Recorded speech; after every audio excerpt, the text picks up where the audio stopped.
India పేరు వినగానే వణుకుతున్న దేశం పాకిస్తాన్. 1947లో విడిపోయినా ఇప్పటికీ భారత్ ఫోబియా నుంచి బయటపడలేకపోతోంది. అసలు సమస్య భారత్ శక్తిగా ఎదుగుతుందనో, పాకిస్తాన్ అంతర్గతంగా చీలిపోతుందన్న భయమూ కాదు. అసలు కారణం అస్తిత్వ సంక్షోభమే. బంగ్లాదేశ్ విడిపోయిన వాస్తవాన్ని ఇంకా జీర్ణించుకోలేకపోతున్న పాకిస్తాన్ మిలిటరీ దేశంలో మరో విభజన తప్పదన్న బెంగతో వణికిపోతోంది. అమెరికా అండతో ట్రంప్ షెల్టర్లో పదవిని కాపాడుకుంటున్న అసిం పాకిస్తాన్ను పెనం మీద నుంచి పొయ్యిలో పడేస్తున్నాడు. పదవిని అడ్డుపెట్టుకుని పాలకుల్ని సైతం లొంగదీసుకుంటున్నాడు. ప్రజాస్వామ్య ముసుగులో పాకిస్తాన్లో సైనిక పాలనతో పేట్రేగిపోతున్నాడు.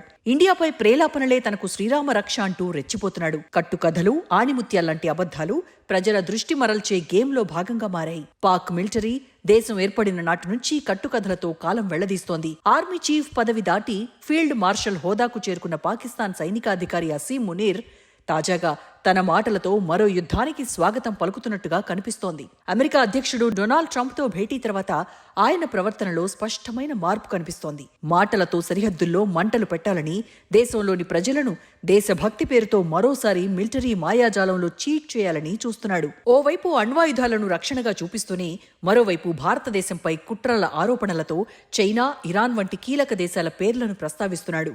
ఇది కేవలం రాజకీయ హడావుడి కాదు. పాకిస్తాన్ సైన్యం చేపట్టిన వ్యూహాత్మక మానసిక యుద్ధంలా ఆయన మాటలు కనిపిస్తున్నాయి. మునీర్ వ్యాఖ్యల వెనక దాగున్న మిలిటరీ వ్యూహం, హైబ్రిడ్ వార్ మిషనరీ, అమెరికాతో ఉన్న బంధం మొత్తాన్ని సీరియస్గా తీసుకోవాల్సిందే. పాకిస్తాన్ ఆర్మీ చీఫ్ రచ్చ కొనసాగించాలని నిర్ణయించాడు. అమెరికా అధ్యక్షుడు డొనాల్డ్ ట్రంప్తో భేటీ తర్వాత ఇక తనకు అడ్డులేదన్న నిర్ణయానికొచ్చాడు. అమెరికా చెప్పినట్టుగా వ్యవహరిస్తే తనకు పాకిస్తాన్లో ఇక తిరుగుండదని, కావాలంటే సైనిక పాలన విధించుకుని తిరిగి తాను కూడా పర్వేష్ ముషారఫ్ తరహాలో అధ్యక్షుడిగా కూడా జాక్పాట్ కొట్టేయొచ్చని భావిస్తున్నాడు. కొత్తగా ఫీల్డ్ మార్షల్ హోదా పొందిన తర్వాత అసీం మునీర్ చేస్తున్న కామెంట్స్ రచ్చకు కారణమవుతున్నాయి. ఇటీవల పాకిస్తాన్ నేవల్ అకాడమీ క్యాడెట్లను ఉద్దేశించి ఈయన ఇండియాపై రెచ్చిపోయాడు. ఇండియాను టార్గెట్ చేస్తూ ఓవర్ యాక్షన్ చేశాడు. కాశ్మీర్ విషయంలో ఇండియా దూకుడుగా వ్యవహరిస్తోందని మండిపడ్డాడు. కానీ ఎలాంటి పరిస్థితినైనా తన దేశం తట్టుకోగలదన్న ధీమా వ్యక్తం చేశాడు. అసలు పాకిస్తాన్ ఏం చేస్తోందన్నది మాత్రం చెప్పకుండానే ఇండియాపై విమర్శలు చేశాడు. ఉగ్రవాదులకు అడ్డాగా పాకిస్తాన్ నిలుస్తున్నప్పటికీ తీవ్రవాద మూకలన్నింటికీ పాకిస్తాన్ ఆశ్రయం కల్పిస్తోన్న విషయాన్ని మాత్రం పక్కన పెట్టేశాడు. చైనా, ఇరాన్ను సైతం వదిలిపెట్టలేదు. కశ్మీర్ విషయంలో మునీర్ ఇచ్చిన సందేశం వింటే ఎవరికైనా ఆశ్చర్యం కలుగుతుంది. భారత్ది ఆక్రమణవాదమట, పాకిస్తాన్ది మాత్రం ప్రాంతీయ స్థిరత్వానికి కట్టుబడి ఉన్న దేశమట. వింటానికి విడ్డూరంగా ఉన్న ఈ మాటలన్నది సాక్షాత్తు ఆ దేశ సైన్యాధిపతే. ఈ మాటలు వింటే ఎవరికైనా నవ్వొస్తుంది. కానీ ఇలాంటి పచ్చి అబద్ధాలను నిజాలుగా అక్కడి ప్రజలకు నూరిపోస్తూ వారిని పిచ్చోళ్లను చేస్తోంది పాకిస్తాన్. ఎందుకంటే ఆ దేశం పుట్టుక నుంచే అన్ని దేశాల్లోనూ తీవ్రవాదాన్ని పెంచి పోషించింది. కేవలం ఇండియాలో మాత్రమే కాదు, ఆఫ్ఘనిస్తాన్, ఇరాన్, ఒకానొక సమయంలో చైనాపై కూడా కుట్రలు చేసింది. రకరకాల తీవ్రవాద సంస్థలకు ఆశ్రయం ఇచ్చి ఇప్పుడు నంగనాచి కబుర్లు చెబుతోంది. తన పొరుగు దేశాల్లో కల్లోలాన్ని రేపి తాను శాంతి దూతనన్నట్టుగా కలరింగిస్తున్నాడు. ఇది కామెడీ కాకపోతే మరేంటి? రియాలిటీ పాకిస్తాన్ తీరు ప్రమాదకరమన్నది ప్రపంచం మొత్తానికి తెలుసు. కాకుంటే కొందరు ఇండియాపై సీమాంతర ఉగ్రవాదాన్ని ఎగదోస్తుందిగా అనుకుంటూ సరిపెట్టుకుంటున్నారు. నిజం చెప్పాలంటే మునీర్ వ్యాఖ్యలు ఎంత అబద్ధంగా ఉన్నా అవి తమ మిలిటరీ వ్యూహాల వెనక ఉన్న ఉద్దేశాన్ని బలంగా వెల్లడిస్తున్నాయి. అదే స్థిరత్వం పేరుతో అస్థిరతను వ్యాప్తి చేయడం అన్నది మనం గుర్తుపెట్టుకోవాలి. అత్యుత్సాహపు ఉపన్యాసంగా మునీర్ ప్రసంగాన్ని చూడాల్సి ఉంటుంది. ఇది సాధారణ నాయకుల్లా ఎంతమాత్రం ఉండదు. పాకిస్తాన్ ఫీల్డ్ మార్షల్ ప్రసంగం ఎప్పటిలాగే కశ్మీర్లో అణచివేసిన ప్రజల గురించి మాట్లాడుతూ ప్రారంభించారు. కానీ వారి కష్టాలకు అసలు కారణమైన పాక్కు చెందిన జిహాదీలేనన్న విషయాన్ని మాత్రం తెలియనివ్వరు. ఇప్పటికే 14,000 హత్యలు చేసిన వాస్తవాన్ని ఎరగనట్టు నంగనాచి మాటలు మాట్లాడతారు. ఇది చాలదన్నట్టు 2019లోనూ 2025లోనూ తమపై ఇండియా కవ్వింపు చర్యలకు దిగిందని, దాడులు చేసిందంటూ అబద్ధాలను ప్రచారం చేస్తాడు. ఇండియాపై నిందలు వేస్తాడు. పాకిస్తాన్ ఇండియాకు తగిన విధంగా బదులిచ్చిందని, అందుకే రెండు దేశాల మధ్య ఎక్కువ టెన్షన్స్ లేకుండా చూసుకున్నామంటాడు. అయితే ఆయన వ్యాఖ్యలో పరాకాష్ట ఏంటంటే, పాకిస్తాన్ తన ఉగ్రవాదాన్ని తమ దేశంలో నిర్మూలించాలనుకున్న ప్రతిసారి ఇండియా ఆ దేశంలో ఉద్రిక్తతలు పెంచుతుందంటూ పచ్చి అబద్ధాలు చెప్తాడు. ఇంతకంటే పచ్చి బూతు ఇంకోటి ఉండదు. పాకిస్తాన్లో ఉగ్రవాద కార్యకలాపాలు వారి సొంత గణాంకాల ప్రకారం, అంతర్జాతీయ నివేదికల ప్రకారం పెరుగుతూనే ఉన్నాయి. అదే సమయంలో కౌంటర్ టెర్రరిజం పేరిట నిర్దాక్షిణ్యంగా న్యాయపరమైన ప్రక్రియలకు వ్యతిరేకంగా పాకిస్తాన్ ప్రభుత్వం చేస్తున్న చర్యలు వందలాది మంది చనిపోతున్నారు, అదృశ్యమవుతున్నారు. పెహల్గాం దాడి జరగడానికి కేవలం 5 రోజుల ముందు మునీర్ కూడా ఇలాంటి విమర్శే చేశాడు. 13 మంది పాకిస్తాన్ సైనికులను బలిగొన్న దాడి వ్యవహారంలోనూ ఇండియా పాత్ర గురించి ప్రస్తావించడం విడ్డూరం కాక మరేంటి. ఈ దాడి పెహల్గాం దాడి ఘటనకు ఒక్కరోజు ముందు జరిగింది. కానీ అన్నిసార్లు ఇండియాను నిందిస్తూ ఉంటుంది. విజయం అనిపించే మాయా విజయం గురించి చెప్తుంటే దయ్యాలు వేదాలు వల్లించినట్టుగా ఉంది. ఖురాన్ను ఉదహరిస్తూ ఫీల్డ్ మార్షల్ మునీర్ గొప్పలు పోయారు. చిన్నదైన దళం ఎన్నోసార్లు పెద్దదైన దళాన్ని ఓడించిందంటూ కాకమ్మ కబుర్లు చెప్తున్నారు. పాకిస్తాన్ సోవియట్ యూనియన్ ను ఓడించిందంట. అమెరికా మద్దతుతో నడిచిన జిహాద్ ఉద్యమానికి నేతృత్వం వహించినంత మాత్రాన పాకిస్తాన్ ఎక్కడా, రష్యా ఎక్కడా? కానీ ఆయన మాత్రం ఈ ఘనతంతా పాకిస్తాన్ సైన్యానిదే అంటూ కట్టుకథలు చెప్తాడు. వాస్తవానికి పాకిస్తాన్ సైన్యం ఇండియాతో జరిగిన అన్ని యుద్ధాల్లోనూ ఓడింది. కార్గిల్ యుద్ధం సహా అన్ని యుద్ధాల్లోనూ చిత్తుగా ఓడింది. అయినప్పటికీ పాకిస్తాన్ విజయగాథలు చెప్పుకోవడంలో దిట్ట. వాస్తవాలు ఎంత తీవ్రమైనవైనా పాక్ మీడియా వాటిని ఘన విజయాలుగా ప్రచారం చేస్తుంది. బాలాకోట్ దాడి తర్వాత భారత వాయుసేన ఉగ్రవాద శిబిరాలను ధ్వంసం చేసిందని భారత్ చెప్పినప్పుడు పాకిస్తాన్ మాత్రం ఏం చెప్పిందంటే, వినడానికి చాలా ఆశ్చర్యంగా అనిపిస్తుంది, భారత్ కొట్టింది చెట్లు మాత్రమేనంది. చివరికేం చెప్పింది? ఇండియా పాకిస్తాన్ పై పర్యావరణ ఉగ్రదాడి చేసిందంటూ నిందించింది. ఇండియా పాకిస్తాన్ రిజర్వ్ ఫారెస్ట్ పై దాడి చేసిందట. ఆపరేషన్ సింధూర్ సమయంలో పాకిస్తాన్ చెప్పిందేంటి? భారతదేశానికి చెందిన అనేక యుద్ధ విమానాలను కూల్చేశామని. వాస్తవం మాత్రం మరోలా ఉంటుంది. భారత సాయుధ దళాలు ఆ తర్వాత చేసిన ప్రతిస్పందనను చరిత్రే గుర్తుపెట్టుకుంటుంది. సర్గోధా సహా ప్రతి కీలకమైన అత్యంత రహస్యమైన ఎయిర్ బేస్ పై ఇండియా దాడులతో పాకిస్తాన్ కాల్పుల విరమణ కోసం శరణుజొచ్చింది. పాకిస్తాన్ సైన్యం అత్యంత పవిత్రంగా భావించే సర్గోధా స్థావరం ఇండియా దాడికి దెబ్బతింది. ప్రపంచ దేశాలన్నీ పాకిస్తాన్కు సుర్రు సుమ్మైపోయిందని చెప్పినా పాకిస్తాన్ మాత్రం ఇది కూడా తాను గెలిచిన విజయగాథగా ప్రచారం చేసుకుంది. మొత్తంగా ఇక్కడ చెప్పాల్సిందేంటంటే, గెలవకుండా గెలిచామని చెప్పుకోవడం ఆ దేశానికి వెన్నతో పెట్టిన విద్యగా మనం చెప్పుకోవాలి. ఓడిపోతూ కూడా తాను విజేతనంటూ గొప్పలు పోతోంది. ఇలాంటి విచిత్రమైన నిర్వచనాలపై ఇండియా సీరియస్ గా ఆలోచించాల్సిన అవసరం ఉంది.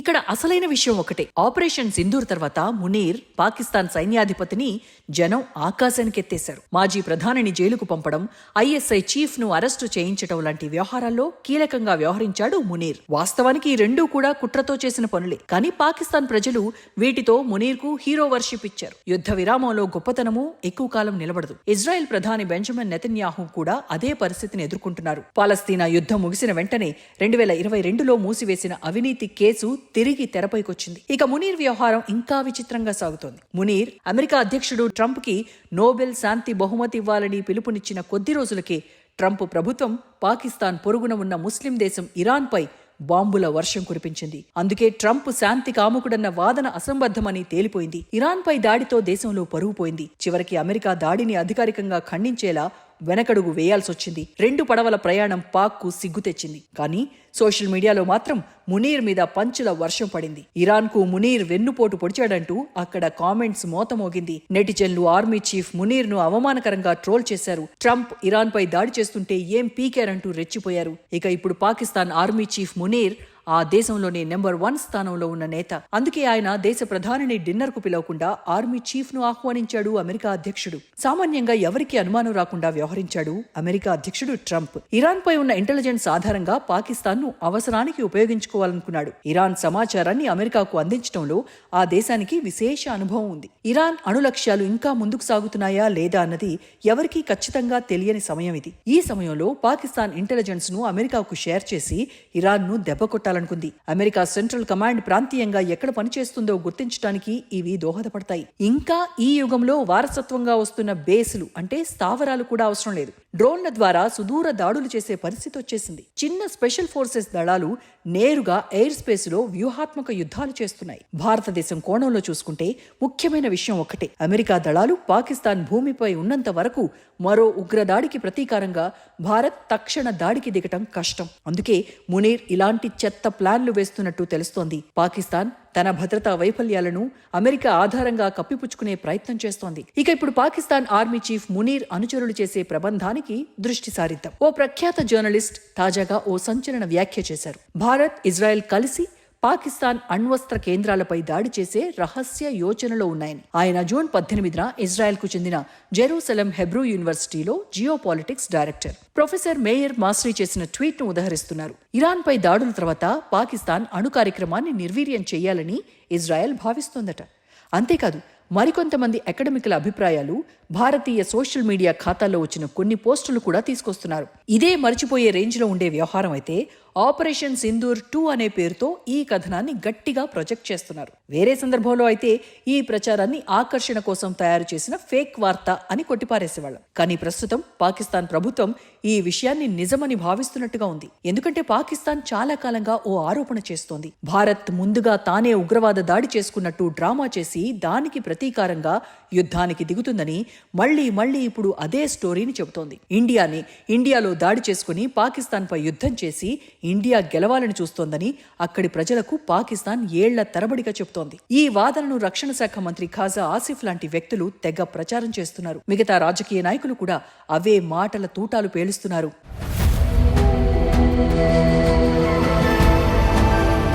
ఇటీవల పాకిస్తాన్ పెద్దలు సింధు నదీ జలాల గురించి కొంత రుబాబు మాటలు మాట్లాడుతున్నారు. ఇంకా ఓ కీలక అంశం అక్టోబర్ నుంచి వచ్చే పంటల రబీ సీజన్ ప్రారంభమవుతుంది. అప్పటికి భారత్ సింధు నదుల్లో నీటి ప్రవాహాన్ని తగ్గిస్తుందంటూ పాకిస్తాన్ ఆరోపణలు చేస్తోంది. ఈ సంవత్సరం మే నెలలో భారత్ బగ్లియర్ సలాల్ డ్యాంలపై తొలిసారి డెసల్టింగ్ తడి మట్టిని తొలగించే ప్రక్రియ చేపట్టింది. డ్యాం నిర్మాణం చేసిన తర్వాత ఇలా చేయడం ఇదే మొదటిసారి. ఈ పనిలో భాగంగా మట్టిని తొలగించాలంటే ముందు డ్యామును ఖాళీ చేయాలి.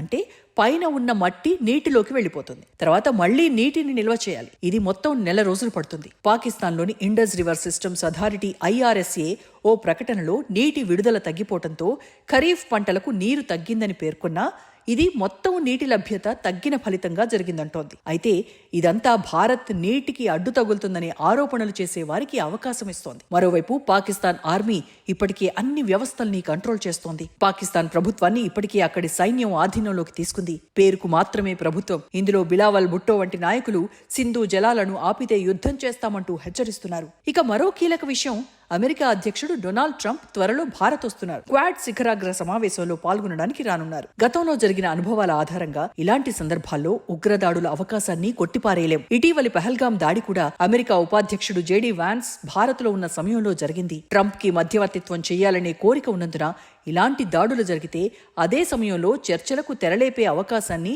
ఎవరో కొందరు ఉపయోగించుకోవచ్చనేది ఆలోచన చేస్తున్నారు. ఇంతా కాక మే 25న బలూచిస్తాన్లో జరిగిన దారుణమైన ఘటన ఓ ఆర్మీ స్కూల్ బస్సుపై జరిగిన దాడిలో 40 మంది చిన్నారులు మృతి చెందారు. ఇది ఆపరేషన్ సింధూర్ ముగిసిన తర్వాత ఒప్పందం అమల్లో ఉన్న సమయంలో జరిగింది. ఇది ఇప్పటి వరకు భారత్ పాకిస్తాన్ మధ్య జరిగిన దాడుల్లో చూడనిది. 2014లో పెషావర్లో ఆర్మీ పబ్లిక్ స్కూల్ పై జరిగిన దాడికి భారత పార్లమెంట్ 2 నిమిషాల మౌనం పాటించింది. ఈ నేపథ్యంలో పిల్లలపై ఇలాంటి దాడికి భారత్ పాత్ర ఉంటుందని చెప్పడం జోక్ కాకపోతే మరేంటి? ఇరు దేశాలు ఎప్పుడూ కూడా భద్రతా దళాల లక్ష్యంగా దాడులు చేసుకునేవి. చిన్నారులపై దాడి చేయడం పూర్తిగా అమానవీయం. అందుకే ఈ దాడులు, ఉద్రిక్త వాతావరణం, రాజకీయ విమర్శలు చూసినప్పుడు ఓ ప్రశ్న తలెత్తుతోంది. ఇది ఎవరి ప్లాన్? ఇండియా పాకిస్తాన్లను అస్థిరపరిచే కుట్ర ఎవరిది? ఒక్కసారి ఈ అంశంపై మనం చర్చిస్తే కొత్త కోణాలు తెలుస్తాయి.